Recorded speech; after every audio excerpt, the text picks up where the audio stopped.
return of organs or anything. Okay. But just slides and report, blood, urine, vit, and then call me when they do the chest, that's all.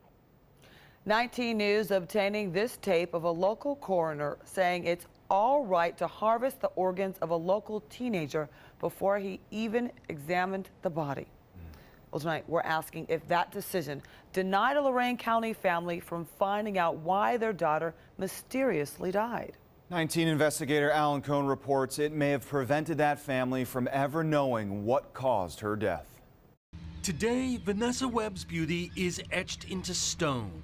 Her headstone at Cemetery Ridge Memorial Park in Amherst. She was a great kid, responsible, beautiful. More than 4 years after the blonde, outgoing 17-year-old died in her bedroom inside her family's Amherst home. It's a struggle. Her mother, Jennifer, still doesn't have the answer to the most basic question. I still feel like I need to know why. Jennifer Stewart still doesn't know how and why her daughter died, because before a full and complete autopsy could be done, the teenager's heart, other organs, and tissue were removed for donation. That's despite police classifying Vanessa's death as suspicious from the start.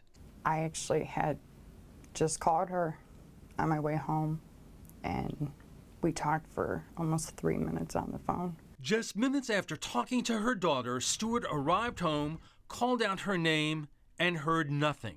So I had went to her room, and that's where I discovered her. I was the last person she spoke with. Within hours, Vanessa's distraught mother was dealing with a dizzying string of phone calls. Good morning, Life Bank of Cleveland. I think you're on a recorded line. Starting with LifeBank, the Cleveland-based organ and tissue recovery organization, and from the Lorain County Coroner's Office. Did the coroner assure you that the donation would not interfere with his ability to find the cause of death? He never said that. He never said that it wouldn't interfere. What he said was he would do a full autopsy. Take lots of pictures. You probably can even have the heart. And in this amazing recorded conversation obtained by 19 News, Dr. Frank Miller, Lorain County's chief deputy coroner, seemingly outsources his job to LifeBank. I need the chest plate removed autopsy style, not your way. Even though LifeBank's donation coordinator actually reminds Miller at the moment Vanessa's death is undetermined and suspicious. Do you want to restrict that? I don't want to interfere with anything that you've got going on. I'm going to autopsy your following donation. Okay. And was it being, I don't know, there was a rumor of it being, an unusual case. Not a big deal. So. Oh, okay. The hospital was making it sound like it was a possible homicide. Then No. Okay. It's suicidal overdose versus natural causes. A conclusion, even though Dr. Miller at that moment hadn't examined Vanessa's body himself or found out whether there were drugs in her system. It was LifeBank that recorded the conversation and turned it over to attorneys for Jennifer Stewart, who is now suing the coroner's office and believes, among other things, the coroner therefore thought, once we get the toxicology report back and we determine that she overdosed, we won't need to do an autopsy. Well, what happened was the toxicology report came back completely negative. That's right.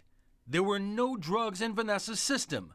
But because her heart was removed and dissected so her valves could be donated, there was no way to determine whether she had a previously unknown heart defect. There the coroner was left with no cause of death and no way to determine it. We wanted to talk to Dr. Miller, but he referred us to his attorney, who said he'd get back to us, and never did, despite repeated calls for comment. 19 News has discovered other similar cases around the country where the rush to donate organs sometimes interferes with investigating suspicious deaths. Example, an Arizona man who died after a night of drinking, drugging, and a fight. Was it murder, a fatal drug and alcohol binge, or heart attack?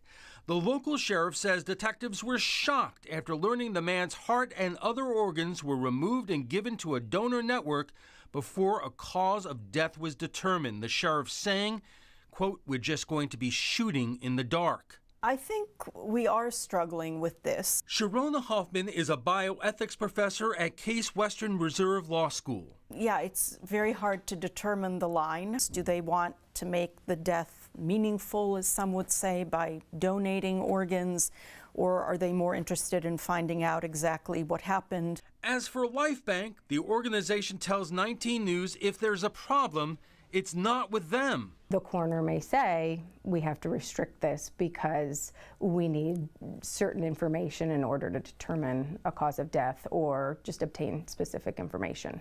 And we respect that. There's no doubt organ donation saves lives. LifeBank says 113,000 people are waiting for transplants nationwide, 1,500 in Northeast Ohio right now.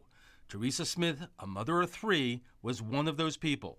My first memory was just that I was so glad I was opening my eyes. And I can remember crying and trying to say thank you. Smith went into liver failure after coming down with the flu. She received a liver transplant after the death of a young man in his 30s. When I wrote the family, part of what I put in there was, I'm a mother, I'm a wife, I'm a daughter, I'm a sister, I'm a niece, I'm a friend, I'm a granddaughter, I'm all of those things. And I get to continue to be those things because of the most special part of me is him. But Jennifer Stewart feels she was pressured by LifeBank, by its repeated phone calls in her moment of grief, and deceived by the coroner who promised donating Vanessa's organs wouldn't interfere with finding out what caused her death. I never got to grieve. I wouldn't want to wish this on anybody. Dr. Miller wouldn't talk to us, but he did write this protocol for organ donations in 2008 while working in the Cuyahoga coroner's office. Among other things, Dr. Miller writes it is in the interest of the coroner's office to never deny requests for organs and tissues, regardless whether it's a homicide, suicide, or suspicious death. Alan Cohn, 19 News. Emergency room doctors discovered a blood clot in Vanessa's heart. Her parents' attorney says there's no mention in the autopsy report whether it had anything to do